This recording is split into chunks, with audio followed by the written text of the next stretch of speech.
새벽 11조 기도회 때 느헤미야 1장에서는 나를 넘어서 우리라는 공동체, 2장에서는 편안을 넘어 사명으로, 그래서 편안함을 위해서 신앙생활을 하는 게 아니라 사명을 위해서 신앙생활을 한다. 3장에서는 권리를 넘어 의무로, 우리에게 권리가 주어진 것만큼 우리가 해야 될 의무도 많다. 그런 말씀을 드렸습니다. 이스라엘 백성들은 도대체 왜 성벽을 건축하려고 할까? 성벽을 건축하려고 하는 데는 의도가 분명합니다. 성벽을 건축하는 의도의 가장 첫 번째가 뭐냐면 나라를 회복하는 거예요. 성벽이 없으니까 대적이 아무 때나 들어오고 싶으면 들어오고 나가고 싶으면 나가고 제 마음대로 들어왔다 나갔다 그러는 거죠. 그런데 성벽이라는 게 무엇입니까? 때로는 국경선이라고 하는 것이 어느 데는 철책선 그냥 하나 쳐져 있고, 때로는 금 하나 거기 있거든요. 강 하나 끼고 있거든요. 그래도 그게 국경이에요. 그러면 함부로 넘어가거나 넘어오지 못해요. 마찬가지로 하나님의 나라를 회복한다는 것은 성벽을 쌓는 것과 같아. 여기까지는 하나님의 영역. 우리의 삶에 함부로 들어오지 못하게 하는 우리의 믿음의 영역이 있거든요. 그게 분명해야 사단이 들고 날고 지 맘대로 못하는 거예요. 그러니까 하나님의 나라를 회복하기 위해서 성벽이 필요한 겁니다. 두 번째는 예배를 위해서 성벽이 필요합니다. 왜냐하면 들고 날고 그러면 예배를 드릴 수가 없어요. 왜냐? 예배를 드리려고 하는데 한마디로 심란하기만 해도 예배가 안 되잖아요. 그런데 대적이 들어왔다 나갔다 지 맘대로 하는데 그 예배가 되겠습니까? 예배가 안 되죠. 그러니까 성벽이 건축되어져야 이스라엘 백성들은 예배가 건축되는데 세워지는데, 어제 3장에서 이야기할 때 양문으로부터 시작하는 이유가 뭐냐면, 마지막 양문으로 끝이는 이유가 뭐냐면 예배거든요. 하나님 앞에. 세 번째는 유업의 회복이에요. 수치와 조롱을 당하는 상황이잖아요. 옛 하나님의 영광, 그 하나님께서 주시기로 약속한 유업이 있는데 그 유업을 잃어버렸어요. 수치와 조롱과 멸시를 당하는 상황이에요. 그러니까 다시 유업을 회복시키는 거예요. 코로나 상황 가운데에서 한국 교회가, 우리 교회가 해야 되는 일들, 내가 해야 되는 일이 뭐냐면 성벽을 건축하는 겁니다. 자기 안에, 우리 교회 안에, 이 나라 안에 믿음의 영역, 하나님의 나라라는 성벽을 건축해야, 그래야 영역이 분명해져요. 오늘날 우리 교회들이 얼마나 멸시와 조롱을 당합니까? 그러다가 보니까 멸시와 조롱들 때문에 사람들은 예배도 드리고 싶어도 예배도 못 드리죠? 이 모든 상황들을 다시 극복하는 방법이 뭐냐? 그것은 오늘 성경 본문에 나타난 말씀 4장을 보면 잘 나와요. 오늘 말씀 1절 보면 산발랏이라는 사람이 누구냐면, 산발랏은 사마리아의 총독이에요. 지금 느헤미야는 유다의 총독으로 왔어요. 그런데 또 한 사람이 등장합니다. 3절 말씀 보면 암몬 사람 도비야. 암몬 사람 도비야는 암몬의 방백이에요. 그런데 그 사람은 지 맘대로 지금 유대에 들어왔다 나갔다 지 맘대로 하고 성전에 방 얻어서 살고 지 맘대로 하는 사람이에요. 이 사람이 여기에 있어요. 근데 이들이 이야기를 합니다. 오늘 성경에 나타나는 이 말씀을 잘 보면 영적 싸움은 어디서부터 시작되는가가 보여요. 영적 싸움은 말에서 시작됩니다. 영적 싸움은 말의 싸움에서 시작되는 거거든요. 왜? 말 한마디가 생각을 지배하고 마음을 지배하기 때문에 그래요. 다시 말하면 영적 싸움은 어떤 말을 하느냐에 따라서 영적 싸움에 이기기도 하고 지기도 하고, 그 말을 들음으로 인해서 내가 어떻게 행동하느냐에 따라서 영적 싸움에 이기는 싸움이 되기도 하고 지는 싸움이 되기도 하고 그런 거죠. 그런데 산발랏과 도비야가 영적 싸움을 할 때 어떻게 싸웁니까? 오늘 성경에 나타난 말씀을 보면 2절 말씀에 이 미약한 유다 사람들이 너네가 할 수 있는 게 뭐냐? 미약하다고 이야기합니다. 그뿐만이 아니라 스스로 견고하게 하려는가? 너네 스스로 뭘 할 수 있는 게 아무것도 없잖아. 그런데 견고해지지도 않을 거야. 뿐만 아니라 너희가 제사를 드리려 하는가? 너희가 지금까지도 제사 안 드리고 그러고 살았는데 뭐 무슨 제사는 또 제사야. 하루아침에 일을 마치려 하는가? 한다고 해봐도 이게 얼마나 걸릴지도 모르는데 하루아침에 이게 되겠어? 불탄 돌, 흙무더기를 다시 일으키려는가? 옛날로 돌아간다고? 어림없는 소리. 안 될 거야. 되지도 않는 일을 왜 시작하는데. 이렇게 얘기해요. 거기에다가 암몬 사람 도비하는 3절의 말씀 보면 건축하는 돌 성벽은 여호가 올라가도 곧 무너지리라. 이 성벽의 두께가 얼마냐면 3m입니다. 3m인데 여호가 올라가도 무너지겠습니까? 3m인데? 그런데 선동을 당하면 무슨 생각을 하는지 아십니까? 안 될 거야. 우린 못할 거야. 맞아, 여호가 올라가도 무너질 거야. 우린 날림공사, 부실공사 될 거야. 이렇게 되는 거죠. 사단이 하고 있는 일 가운데 영적 싸움의 첫 번째가 뭐냐면 선동이에요. 선동, 말로. 그것은 이스라엘 백성들을 보십시오. 가나안 땅을 정탐하러 갔다가 돌아온 10사람이 말로 선동해요. 그들은 크고 장대하다. 그들이 보기에 우리 메뚜기 같다. 여기에 사람들이 다 선동이 돼버려요. 그러니까 울고불고 난리가 납니다. 왜 우리를 여기까지 끌고 와서 우리를 다 죽게 하느냐. 이렇게 난리가 나는 거예요. 옛날 우리 광우병 소고기 파동 아시잖아요. 그때 당시에 선동의 말 한마디, 중요한 말 한마디가 어떤 말이냐. 소고기를 먹느니 청산가리를 목에 쏟아붓겠다. 그러면 생각이 무슨 얘기야? 청산가리보다 나쁜 게 소고기구나. 미국산 소고기구나. 근데 지금 LA 갈비 안 먹는 사람이 어디 있어요? 그때 그거 먹으면 다 죽을 것처럼 그러더니, 심지어는 애기 데리고 막 유모차 끌고 다니면서 막 그렇게 하더니, 그 사람들은 다 어디로 갔지? 이게 선동이야. 사단이 우리를 선동하는 방법이 그런 거예요. 사단은 우리의 마음 가운데 근심, 걱정, 염려, 불안, 두려움. 그런데 그게 어디로부터 오는지를 생각해 보세요. 말 한마디예요. 말 한마디. 제가 거의 해마다 대장 용종을 떼어내잖아요. 올해도 이제 작년에는 올해는 하지 말고 내년에 합시다. 그래서 올해 이제 또 가야 되는데 그때 그렇게 용종을 해마다 떼어내는데도 어느 행간 가가지고 갔더니 의사가 한마디 하는 거예요. 큰 병원으로 가세요. 좋아져 보이지 않아요. 악성으로 넘어간 것 같아. 큰 병원으로 가세요. 말 한마디를 딱 들으면요. 넘어갔다 안 넘어갔다. 그건 의사가 한마디로 자기가 그거 보고 결정하고 말 한마디 뱉는 거에 달려있는 거거든. 선동을 당하면 이제 나 죽었구나. 이렇게 되는 거고요. 선동입니다.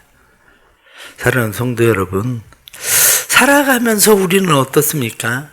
우리의 영적 전쟁이 대부분 말 한마디, 언어에 있다는 사실에 대해서 사람들은 깨닫지 못하니까 사단의 선동에 넘어가요.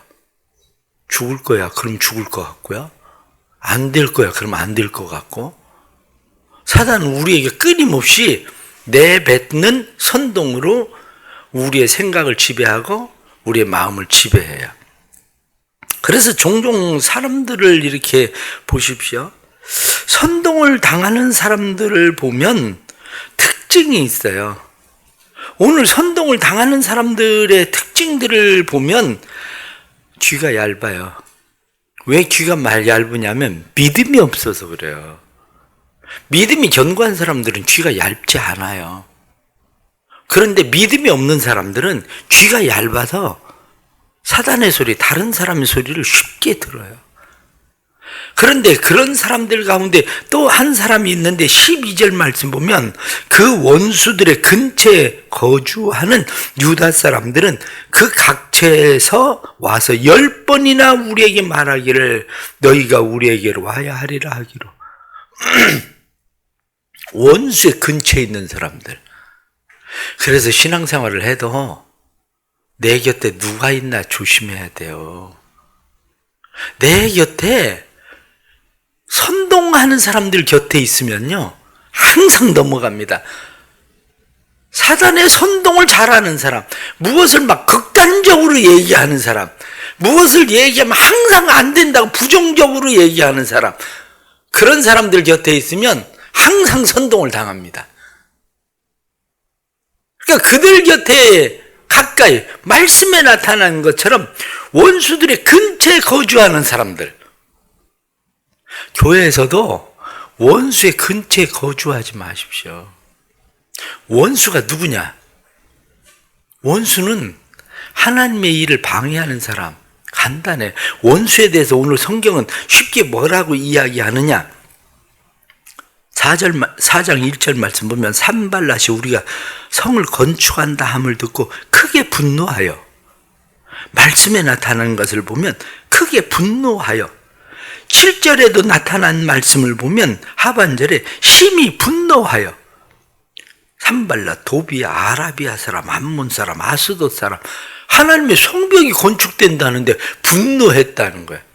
교회 안에 하나님의 일이 되고 있는데 화내는 사람 절대 가까이 하지 마세요.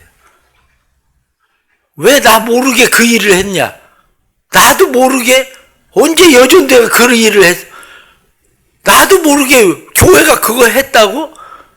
승질이 나거든, 화가 나거든. 아, 이거 사단의 역사구나. 그리고 깨달아야 돼요. 어떤 사람은 교회를 자기가 다 알아야 되는 것처럼 생각, 자기가 모르고 교회에 어떤 일이 벌어지면 화가 나? 사단의 역사요. 귀신 역사요, 그게. 그걸 깨닫지 못하니까 사람들이, 아, 그런 일이 벌어지면, 아, 내가 없는 사이에 참 잘 됐다. 수고했다. 애썼네. 이런 마음이 들어야지. 하나님의 일이 잘 되고 있다는데 화가 나? 분노가 나? 그게 사단이지. 그게 귀신 역사지. 그게. 그러니까 그런 사람 곁에 있으면 오염돼. 그런 사람들 곁에 있으면. 그럼 오늘 결론적으로 말씀을 드리는 것은 선동당하지 않는 방법이 뭐냐? 이 문제예요. 선동당하지 않으려면 첫 번째, 기도해라, 그거예요. 기도해라. 오늘 성경 본문에도 4절 말씀에 우리 하나님이여 들으시옵소서, 하나님 들어주십시오라고 느헤미야가 가장 먼저 한 일이 뭐냐면 하나님 앞에 기도하는 일이에요. 하나님 앞에 기도하는 일. 그렇습니다. 가장 먼저 해야 되는 것은 기도하는 것, 기도. 그래서 9절 말씀에도 우리가 우리의 하나님께 기도하며, 기도해요. 근심되고 걱정되고 염려되고 불안하고 두렵고 어떤 일들이 내 마음과 내 생각 속에 들어와서 나를 선동하기 시작하거든. 기도하십시오. 그런데 사람들은 기도를 안 하고 밤을 새워? 걱정으로 밤을 새워? 염려로 밤을 새워? 지는 밤에 한숨도 못 잤대. 걱정돼서. 선동당하고 있는 거예요, 그게. 근심하고 불안하고 두려우면, 염려되면, 마음에 낙심되는 마음이 일어나면, 생각이 많아지면 하나님 앞에 기도하세요. 느헤미야가 하나님 앞에 기도하잖아요. 하나님 들어주십시오. 들으십시오. 하나님께 기도하며, 이렇게 성경이 말씀하던 것처럼 기도하는 성도들 되길 축복합니다. 기도하면 선동당하지 않습니다. 기도하면 선동당하는 것이 아니라 기도하면 우리 안에 생기는 일이 있는데 그게 바로 믿음이라는 거예요. 선동당하지 않으려면 말씀이 믿어져야 돼요. 말씀이 믿어지는 사람은 믿음의 말을 합니다. 말씀이 믿어지던 여호수아와 갈렙은 뭐라고 이야기합니까? 그들 크고 장대해도 걱정하지 말라. 왜냐? 그들은 우리의 밥이다. 그 땅은 하나님이 우리에게 주시기로 한 땅이다. 그렇게 얘기하잖아요. 느헤미야는 오늘 성경 본문에 뭐라고 말합니까? 사람들이 와서 그렇게 막 이야기하고 이렇게 저렇게 이야기하고 이렇게 이야기해도 느헤미야는 뭐라고 이야기하느냐? 두려워하지 마라. 하나님이 우리를 위해서 싸우시리라. 오늘 성경에 나타난 말씀, 20절에도 나타난 말씀을 보면 하나님이 우리를 위하여 싸우시리라. 그래서 성경에 여기 14절 말씀에도 너희는 그들을 두려워하지 말고 지극히 크시고 두려우신 주를 기억하고, 성경에 나타난 말씀 보면 하나님이 싸우실 거니까 우리도 싸우자. 걱정할 거 없다. 싸우자. 하나님이 싸워주실 거다. 하나님이 우리에게 이거 명령하신 거다. 이게 믿음의 말이란 말이에요. 누가 그거 되겠어? 그거 안 돼. 선동당하는 사람 가운데에 어떤 사람은 정말 어렸을 때부터 선동당한 사람도 있어요. 그래 지배되네. 내가 너 안 낳으려고 했는데 내가 낳은 거야. 그러면 평생 동안 난 태어나지 말아야 될 인간이었는데 그 생각하고 선동당해가지고 평생 그렇게 살아요. 어떤 사람은 도대체 넌 잘하는 게 뭐냐? 응? 그러면 그때 그 일 못한 것 뿐이지. 그런데 맞아, 난 평생 난 잘하는 게 없어. 그러고 살아. 왜 그렇습니까? 선동당해서 그래요. 그런데 선동당하는 게 아니라 믿음을 가지고 있는 믿음의 사람들은 하나님이 나를 도와주실 거야. 하나님 나를 이 땅에 보내실 때 사명을 가지고 보내신 거야. 하나님 나를 위해서 싸워주실 거야. 그 믿음 가지고 사는 겁니다. 사명 있는 사람은 죽지 않아. 나 그렇게 죽는 거 아니야. 나 아직 할 일 많아. 하나님 위해서. 하나님, 나 지금 죽을 때 안 됐죠? 하나님, 내가 하나님 위해서 할 일 많아요. 그러고 사는 거예요, 그게. 그런데 선동당하면 아무것도 할 수가 없는 거예요. 선동당하면. 그런데 선동당하지 않는 믿음의 사람의 특징은 다른 사람을 일으켜 세우는 거예요. 다른 사람들에게 느헤미야가 뭐라고 이야기합니까? 걱정하지 마. 하나님이 우리를 위하여 싸워주실 거야. 그리고 성경 오늘 본문에 나타난 말씀을 보면 뭐라고 돼 있느냐 하면 그렇게 돼 있어요. 15절에 나타난 말씀 보면 우리의 대적이 우리가 그들의 의도를 눈치챘다 함을 들으니라 하나님이 그들의 꾀를 패하셨으므로 이렇게 돼 있잖아요. 하나님이 패하셨다. 내가 뭘 한 게 아니라 하나님이 그들의 꾀를 패하셨다. 에스더에서 나타나는 말씀을 보십시오. 하나님이 하만의 꾀를 패하시잖아요. 우리의 삶에도 내가 하는 거 아니고 하나님이 그들의 꾀를 패하신다. 걱정하지 마. 하나님이 함께 하시잖아.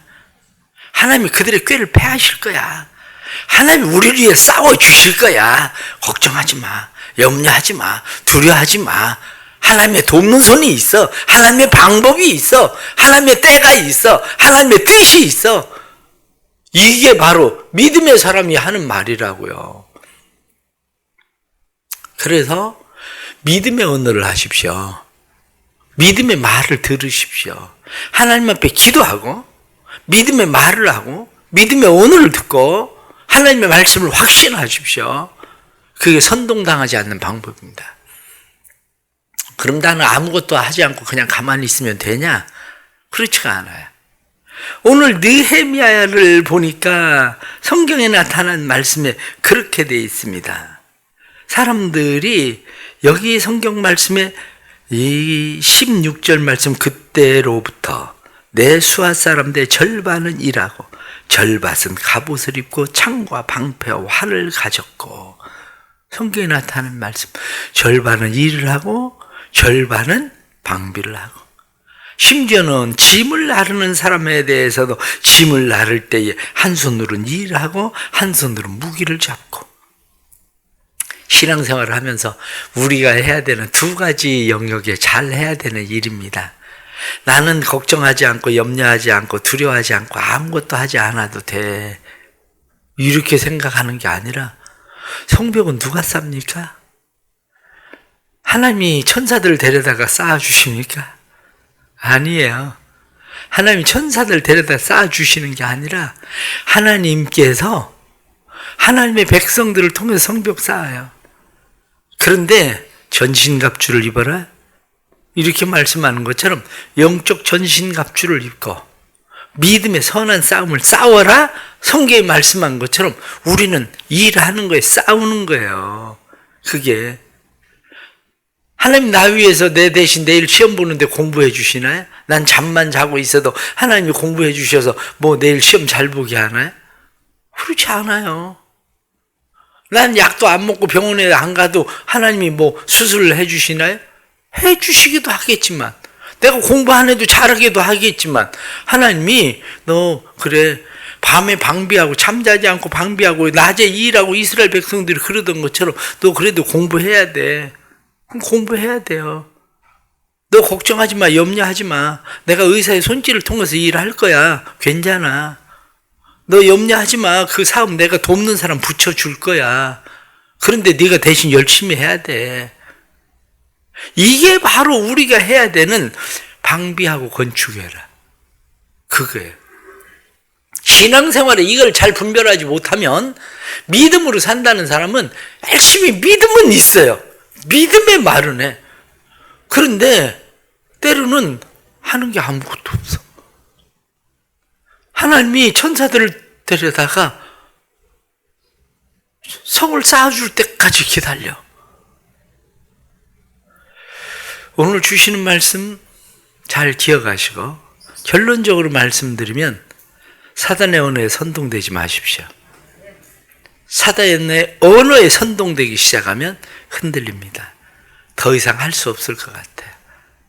그런데 사단의 언어가 아니라 믿음의 언어를 하십시오. 믿음의 언어의 시작은 기도입니다.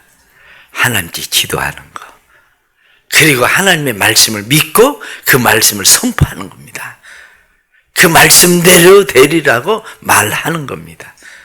말씀대로 되리라고 믿고 말하면 말씀대로 행하십시오. 그러면 하나님께서 우리와 함께 하시고 우리를 위해 싸워주실 겁니다. 원수들 근처에 가까이 있지 말고 오늘도 하나님 곁에 계십시오. 하나님 곁에 계실 때 하나님의 은혜가 우리의 삶에 흘러넘칠 줄로 믿습니다. 기도하겠습니다. 하나님 아버지, 연약하고 부족합니다. 그러나 저희들은 강합니다. 연약하고 부족합니다. 두렵습니다. 그러나 저희들은 담대합니다. 하나님을 믿기 때문입니다. 하나님이 우리 아버지가 되시고 우리의 보호자가 되시고 우리를 돕는 자이시기 때문입니다. 하나님, 하나님의 나라가 회복되게 해 주옵소서. 예배가 회복되게 하여 주옵소서. 하나님의 영광이 회복되게 해 주옵소서. 그래서 성벽이 다시 세워지도록 성벽이 세워짐으로 하나님의 나라가, 하나님의 예배가, 하나님의 영광이 회복되는 우리의 삶뿐만 아니라 교회 그리고 이 나라가 되도록 주님 도와주시옵소서. 코로나19로 인해서 무너진 성벽들 다시 세워주옵소서. 심령들 속에 세워주시고 뿐만 아니라 교회 안에 세워주시고 이 나라의 영역 속에 세워주셔서 성도들의 삶의 영역에 세워주셔서 하나님의 일하심을 보게 해 주옵소서. 두려워하지 마라. 놀라지 마라. 내가 너와 함께한다. 이 땅을 내가 너에게 주었다. 내가 발로 밟는 땅마다 다 너에게 주었다 하신 하나님의 약속의 말씀이 믿어지게 하시고 사단의 선동에 휘둘리지 않게 해 주옵소서. 오늘도 세상의 근심이나 걱정이나 염려나 두려움, 사단의 선동에 휘둘리는 사람들, 사단의 선동에서 기도하게 해주시고 하나님의 말씀을 믿고 확신하고 믿음의 언어로 말하게 해주시고 뿐만 아니라 믿음으로 행하게 해주셔서 하나님의 일하시는 놀라운 역사가 주의 은혜로 나타남을 보도록 도와주옵소서. 사랑하는 교회를 복되게 하시고 교회를 통해서 성도들의 가정이 복되게 해주시고 뿐만 아니라 하나님의 나라가 사랑하는 교회와 성도들의 가정을 통해 이루어지게 하시되, 특별히 오이코스를 저희들이 초청하려고 기도하고 있습니다. 하나님, 매주일 새가족이 늘어나게 해 주옵소서. 매주일마다 새가족이 늘어나게 해 주셔서 우리 사랑하는 성도들의 무너진 성벽이 다시 세워지도록 도와주옵소서. 그래서 올해 100명 이상의 새가족들이 또 등록하게 해 주시고 하나님의 영광을 보게 해 주옵소서. 생일을 맞이하여 생일 감사금 드립니다. 강건하게 해 주옵소서. 영육간에 강건하게 하시고 하나님이 주신 귀한 사명을 이 땅에 보내셨으니 맡겨주신 사명 넉넉히 감당할 수 있는 힘과 은혜와 능력이 삶에 충만하도록 성령님 도와주시옵소서. 오늘도 하루의 삶을 주께 맡깁니다. 우리의 삶이 주의 능하신 손 안에서 믿음의 삶으로 다른 사람들을, 선동당한 사람들을 하나님의 말씀으로 일으켜 세우는 삶이 되도록 축복해 주옵소서. 예수 그리스도 이름 받들어 간절히 기도드리옵나이다. 아멘.